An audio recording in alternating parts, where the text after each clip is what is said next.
Hello friends, welcome back to the channel. इस video में हम लोग डिस्कस करने वाले हैं state forest service mains exam का पेपर 22 का पेपर है ये। पहला क्वेश्चन है, साइबर सिक्योरिटी मेंटेन करने हेतु रिक्त स्थान इंफॉर्मेशन एश्योरेंस फंडामेंटल टूल्स का उपयोग किया जाता है। तो ऑथेंटिकेशन, ऑथराइजेशन और नॉन रिप्यूटेशन इन सभी का यूज होता है। तो उपरोक्त सभी इसका सही आंसर हो जाएगा। कौन सा प्रोटोकॉल रिमोट सिस्टम से कनेक्शन की स्थापना को इस तरह से सक्षम बनाता है कि स्थानीय टर्मिनल रिमोट सिस्टम पर एक टर्मिनल जैसा प्रतीत हो? तो ये है टेलनेट। तो ऑप्शन नंबर सी हमारे पास करेक्ट हो जाएगा। नेक्स्ट क्वेश्चन है, कॉमन गेटवे इंटरफेस सीजीआई एक ऐसी तकनीक है जो दस्तावेजों को बनाती है और संभालती है, कि डायनेमिक दस्तावेजों को बनाती है और संभालती है। ऑप्शन नंबर बी करेक्ट हो जाएगा। ई कॉमर्स में निम्न में से कौन सा porter value chain model classified support activity के अंतर्गत आता है? तो प्रोक्योरमेंट जो है इस क्लासिफाइड सपोर्ट एक्टिविटी के अंतर्गत आता है। ऑप्शन नंबर ए हमारे पास करेक्ट हो जाएगा। नेक्स्ट क्वेश्चन देखिए, एलटीई में रिक्त स्थान peak downlink data rate होता है। तो इसमें जो है लेस देन 100 MBps होता है। ऑप्शन नंबर डी करेक्ट हो जाएगा। कंप्यूटर सिस्टम में कैश मेमोरी को प्राथमिक उद्देश्य क्या है? तो कैश मेमोरी का प्राथमिक उद्देश्य है फास्टर रिट्रीवल के लिए फ्रीक्वेंटली एक्सेस्ड डेटा को स्टोर करना। ऑप्शन नंबर बी करेक्ट हो जाएगा। नेक्स्ट क्वेश्चन देखिए, लिंक्डइन का प्राइमरी फोकस क्या है? तो लिंक्डइन जो है वो career oriented social networking site है। ऑप्शन नंबर डी करेक्ट हो जाएगा। मध्य प्रदेश सरकार का ई दक्ष परियोजना का प्राथमिक उद्देश्य क्या है? तो इंफॉर्मेशन टेक्नोलॉजी प्रोजेक्ट्स एवं ई गवर्नेंस इम्प्लीमेंटेशन हेतु सरकारी ऑफिशियल्स को सेंसिटाइज करना जो है इसका मुख्य कार्य है ई दक्ष का। नेक्स्ट क्वेश्चन देखिए, कुम्हार संभव किसकी रचना है? तो कुम्हार संभव जो है वो कालिदास की रचना है। ऑप्शन नंबर डी करेक्ट हो जाएगा। इसके बाद बात करें तो मालविका अग्निमित्रम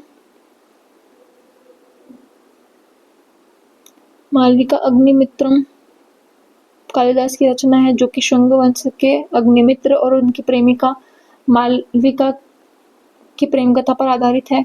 एक रघुवंशम भी कालिदास की रचना है। सरस्वती कंठाभरण किसके द्वारा लिखी गई है? तो ये लिखी गई है राजा भोज के द्वारा, जिसमें कि संस्कृत व्याकरण एक नहीं, ये संस्कृत व्याकरण से संबंधित नहीं है, सरस्वती कंठाभरण है। और इसके बाद बात करें विशाख दत्त की, तो इन्होंने लिखी थी मुद्रा राक्षस, जिसमें कि चंद्रगुप्त मौर्य से संबंधित जानकारी मिलती है। राजशेखर की बात करें तो इन्होंने लिखी है विद्वशाल द्विभंजिका और काव्य मीमांसा।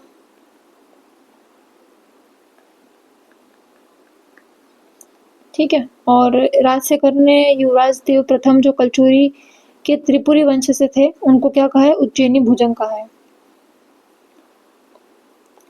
नेक्स्ट क्वेश्चन है, राष्ट्रकूट शासक गंधीदुर्ग ने उज्जैन में निम्न में से किस महादान को संपन्न कराया था? तो प्रतिहारों पर विजय प्राप्त करने के बाद उज्जैन में राष्ट्रकूट वंश के दंतीदुर्ग ने हिरण्यगर्भ दान यज्ञ करवाए थे। तो इसमें ऑप्शन नंबर ए करेक्ट हो जाएगा। त्रिपुरी कांग्रेस अधिवेशन किस वर्ष हुआ था? यह हुआ था 1939 में, जिसमें कि पट्टाभी सीतारामैया और सुभाष चंद्र बोस के बीच चुनाव हुए थे, जिसमें पट्टाभी सीतारामैया हार गए थे और इस बात से गांधी जी नाराज हुए थे, तो सुभाष चंद्र बोस ने इस्तीफा दे दिया था। फिर बाद में राजेंद्र प्रसाद जो है इसके अध्यक्ष बनाए गए थे। नेक्स्ट क्वेश्चन है, मध्य प्रदेश के द्वितीय मुख्यमंत्री कौन थे? तो द्वितीय मुख्यमंत्री की बात करें तो BR या भगवंत राव मंडलोई जो है द्वितीय मुख्यमंत्री रहे। नेक्स्ट क्वेश्चन देखिए,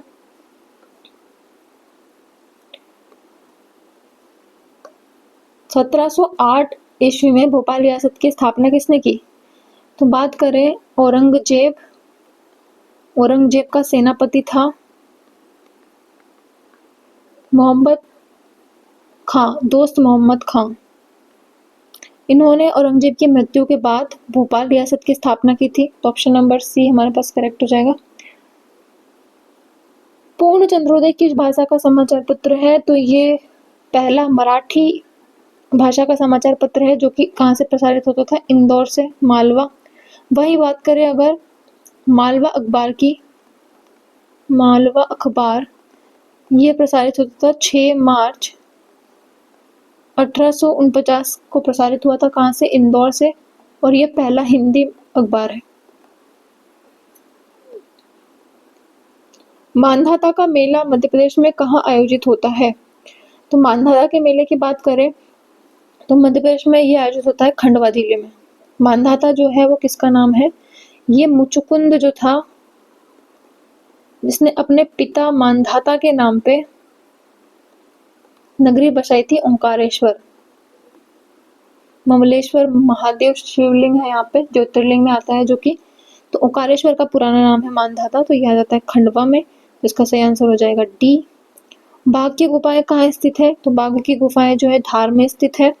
इनकी खोज किसने की थी? 1818 में डोंगर फील्ड ने करी थी।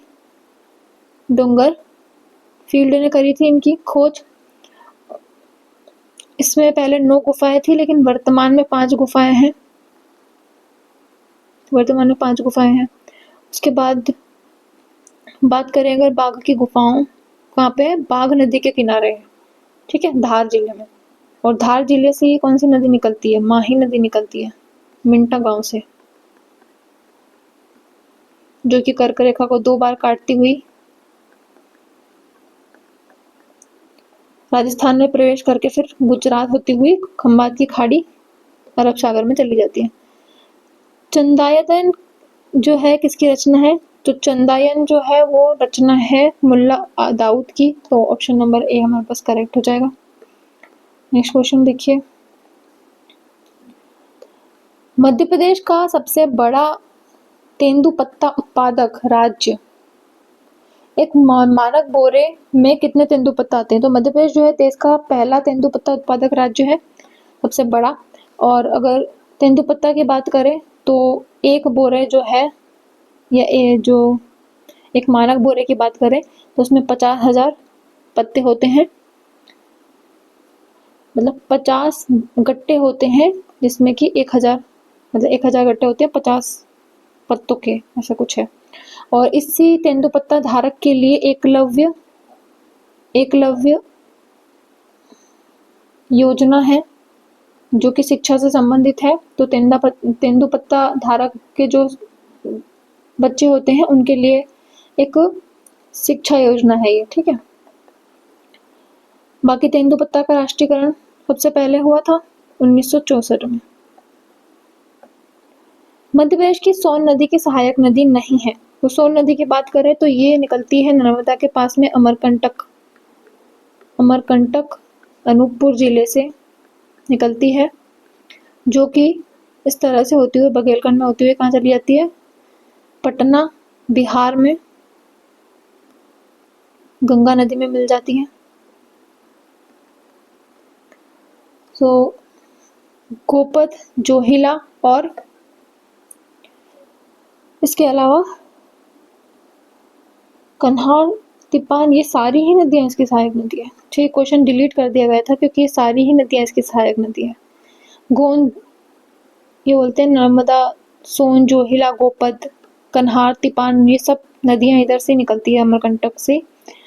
तो जोहिला, गोपद और सोन तो यहीं से निकलती है अमरकंटक, बाकी 2 नदियां भी इसी की सहायक नदी हैं। तो ये सभी इसकी सहायक नदियां हैं।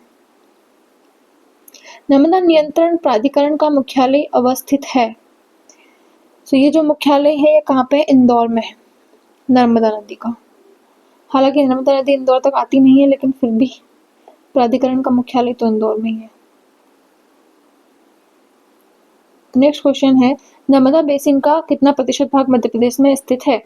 तो मध्य प्रदेश में नर्मदा बेसिन का 88.14% भाग मध्य प्रदेश में शामिल है। ये सब नर्मदा जो है इसको क्या बोलते हैं, जीवन रेखा बोलते हैं, मध्य प्रदेश की जीवन रेखा। तो ऑप्शन नंबर ए करेक्ट हो जाएगा। निम्नलिखित में से कोपेन के जलवायु प्रकारों में कौन सा वितरण शामिल नहीं है? तो BWHW जो है वो इसमें शामिल नहीं है। कौन सा शहर सुहागपुर कोयला क्षेत्र का भाग नहीं है? तो सुहागपुर क्षेत्र की बात करें तो ये आता है मध्य भारत कोयला क्षेत्र, मध्य भारत कोयला क्षेत्र में आता है। और इसमें आता है सिंगरौली, सुहागपुर, उमरिया, जोहिला घाटी, ये 4 आते हैं मध्य भारत कोयला क्षेत्र में। तो सुहागपुर जो है उसमें प्रमुख खदानें हैं धनपुरी, बुडार, कोतमा, मोहर। तो इसमें छिंदवाड़ा का कोई कार्यक्रम नहीं है, तो ये हमारे पास ऑप्शन नंबर बी आ जाएगा कि सुहागपुर कोयला क्षेत्र में शामिल नहीं है। निम्नलिखित में से कौन सा कथन मध्य प्रदेश में खनिजों के वितरण के संबंध में सर्वाधिक सत्य है? देखिए सर्वाधिक सत्य बोला है तो मध्य प्रदेश के पूर्वी भाग में अधिकतर जो भी खनिज है, जैसे कोयला हो गया, सोना हो गया, कोरंडम जो है वो पिपरी पर कोटा सीधी सिंगरौली में मिलता है। उसके बाद कटनी में इमलिया है, सोना मिलता है वहां से। फिर बात करें रीवा पन्ना के पठार में, तो पन्ना में हीरा मिलता है, मझगवां, हिनोता खदानें। और इधर नीचे बालाघाट में आएंगे तो मैग्नीज हो गया, बॉक्साइड हो गया। ये सभी अधिकतर जितने भी खनिज है वो कहाँ पाए जाते हैं? पूर्वी भाग में। तो अधिकांश खनिज जो है वो पूर्वी भाग में संकेंद्रित है। हालांकि झाबुआ छतरपुर वाले जो एरिया वहां से रॉक फॉस्फेट मिलता है, तो मिलता है बाकी जगह से भी, लेकिन पूर्वी भाग में सर्वाधिक खनिज प्राप्त होता है। तो सर्वाधिक सत्य हमारे पास ये हो जाएगा। नेक्स्ट क्वेश्चन है, मध्य प्रदेश राज्य ने किस वर्ष नवीनीकृत ऊर्जा नीति का निर्माण किया था? तो ये किया था 2022 में हमारे पास नवीनीकृत ऊर्जा नीति आई थी। वहीं अगर ऊर्जा विकास निगम की बात करें, तो ये आया था 1982 में। और खनिज विकास निगम की बात करें तो ये आया था 1962 में। India state of forest report 2021 में शब्द खुले वन को किस रूप में परिभाषित किया गया है? तो खुला वन जो है वो आएगा 10% से 40% वन में, और बाकी 40% से 70 के बीच में आएगा सामान्य वन, और 70% से ज्यादा जो है वो सघन वन में आ जाएंगे। नेक्स्ट क्वेश्चन देखिए, देवास जिले का जामगोत्रानी संबंधित है। तो देवास में सर्वाधिक पवन चक्कियां हैं और जामगोत्रानी भी पवन चक्की संयंत्र से संबंधित है।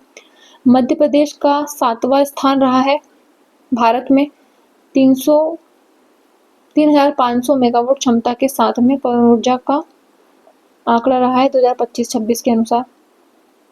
संविधान के किस अनुच्छेद के तहत विधानसभा द्वारा पारित विधेयक पर राज्यपाल सहमति देते हैं, अनुमति रोकते हैं या विचार करने के लिए आरक्षित रखते हैं? तो अगर बात करें हम, राज्यपाल जो है वो विधानसभा द्वारा पारित विधेयक पर अनुच्छेद 200 के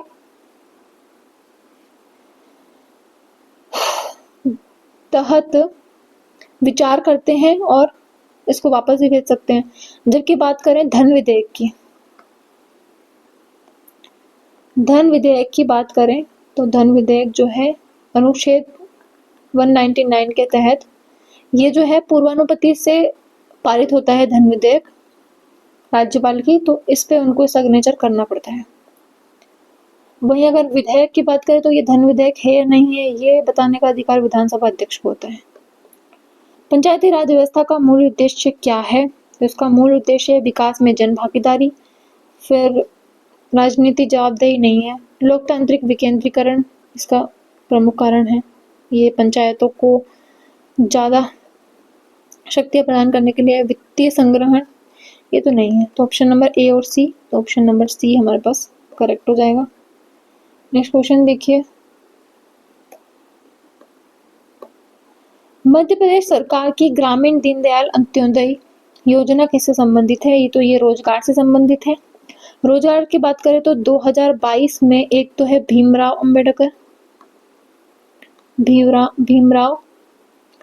अंबेडकर आर्थिक कल्याण योजना, आर्थिक कल्याण योजना ये चलाई गई है एससी के लिए। वहीं बात करें एसटी के लिए तो ये चलाई गई है टंट्या भील,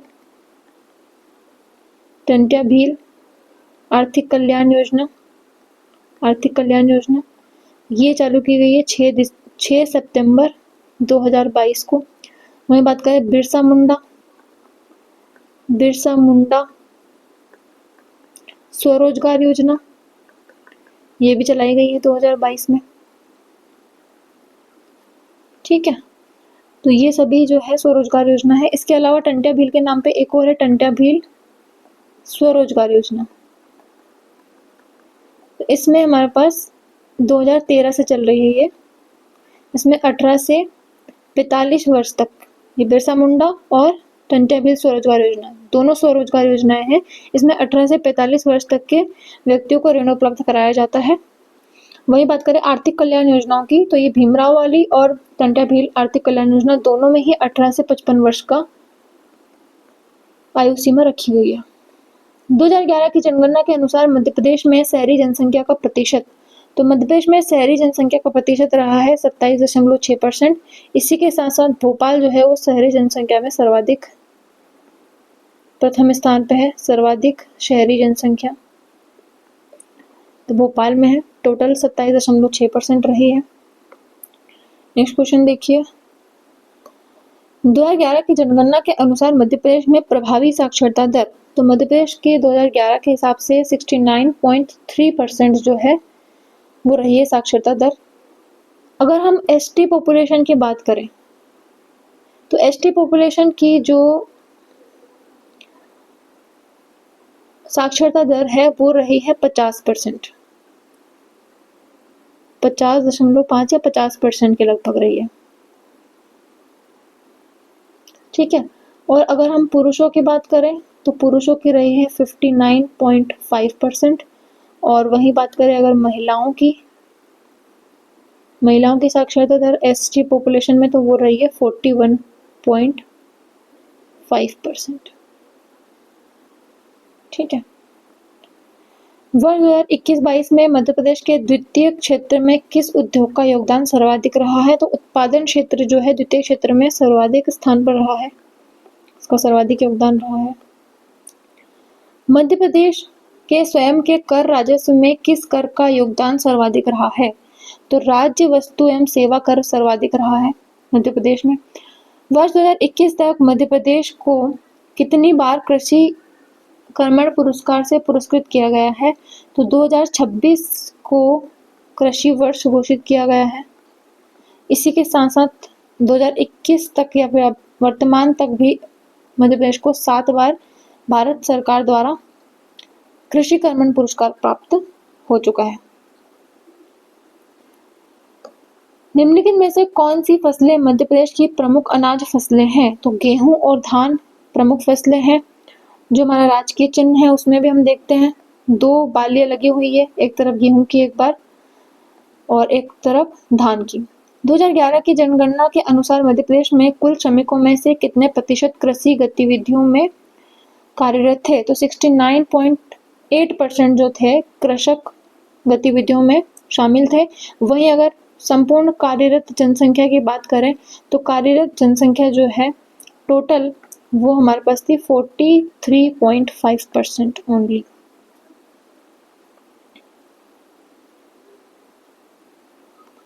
नेक्स्ट क्वेश्चन देखिए, वर्ष 2023 के फ्रेंच ओपन टेनिस के पुरुषों में एकल मैच के विजेता नोवाक जोकोविच ने फाइनल में किस खिलाड़ी को हराया था, तो फाइनल में इसने हराया था कैस्पर रूड को। गांव की बेटी योजना मध्य प्रदेश सरकार के किस विभाग द्वारा संचालित की जाती है, तो गांव की बेटी जो है वो शिक्षा से संबंधित है, उच्च शिक्षा विभाग से संबंधित है। जो बेटियां कॉलेज में एडमिशन लेती है तो और गांव से होती है तो उनकी फीस माफ होती है, ऐसी कुछ योजना है ये। वर्ष 2022 के लिए किस लेखक को प्रतिष्ठित ज्ञान पुरस्कार मिला था, तो दामोदर मावजो को मिला था ज्ञानपीठ पुरस्कार। वर्ष 2023 के लिए अर्थशास्त्र का नोबेल पुरस्कार किसको मिला है, तो क्लाउडिया गोल्डिक जो है गोल्डिन उनको मिला है अर्थशास्त्र का नोबेल पुरस्कार। वर्ष 2021 के 69वें राष्ट्रीय फिल्म पुरस्कार में सर्वश्रेष्ठ गैर फीचर फिल्म का पुरस्कार जीतने वाली फिल्म एक था गांव का निर्देशन किसने किया था? तो सृष्टि लखेरा ने इनका निर्देशन किया था। वर्ष 2022 के लिए प्रतिष्ठित मेजर ध्यानचंद खेल पुरस्कार रत्न किसको मिला है? ये मिला है शरद कमल को। ऑप्शन नंबर डी करेक्ट हो जाएगा। नेक्स्ट क्वेश्चन जो है ये क्वेश्चन डिलीट कर दिया गया है। और एक जिला एक उत्पाद में सिवनी जिले को क्या मिला है? तो सिवनी जिले को मिला है जंबो सीताफल। इसके सीताफल का नाम क्या है? जंबो सीताफल। ओडीओपी में मिला है। वहीं हल्दी की बात करें तो हल्दी किसको मिला है? शहडोल को। संतरा किसको मिला है? आगर मालवा। उसके पड़ोसी राजगढ़ को, फिर पांडुरना और इसके बड़े भाई छिंदवाड़ा को। तो इन चारों को मिला है संतरा। उसके बाद अदरक की बात करें, अदरक होता है टेढ़ा मेढ़ा, तो निवाड़ी में अड़ा आता है, टेढ़ा मेढ़ा तो निवाड़ी। टीकमगढ़ में अड़ा आता है तो टीकमगढ़। उसके बाद बड़वानी में अड़ा आता है तो बड़वानी। तो इन तीनों को मिला है ओडीओपी अदरक। नेक्स्ट क्वेश्चन देखते हैं। डॉक्टर भीमराव अंबेडकर मेधावी पुरस्कार योजना जो है मध्य प्रदेश सरकार के किस विभाग की है? तो मेधावी जो है वो है अनुसूचित जाति कल्याण विभाग की। ऑप्शन नंबर ए हमारे पास करेक्ट हो जाएगा। एशियाई खेल 2023 में कांस्य पदक विजेता मध्य प्रदेश के ऐश्वर्य प्रताप सिंह तोमर का संबंध किस जिले से है या किस खेल से है? सॉरी, तो शूटिंग खेल से है इनका संबंध। एक बाइट में कितने बीट्स होते हैं? तो बीट्स जो है वो सबसे छोटी इकाई है और एक बाइट में कितने बीट्स होते हैं? 8 बीट्स होते हैं। नेक्स्ट है रोबोटिक्स के एक्चुएटर का प्राथमिक कार्य क्या है? तो स्टोर्ड एनर्जी को मूवमेंट में बदलना इसका कार्य है एक्चुएटर का। ऑप्शन नंबर सी करेक्ट हो जाएगा।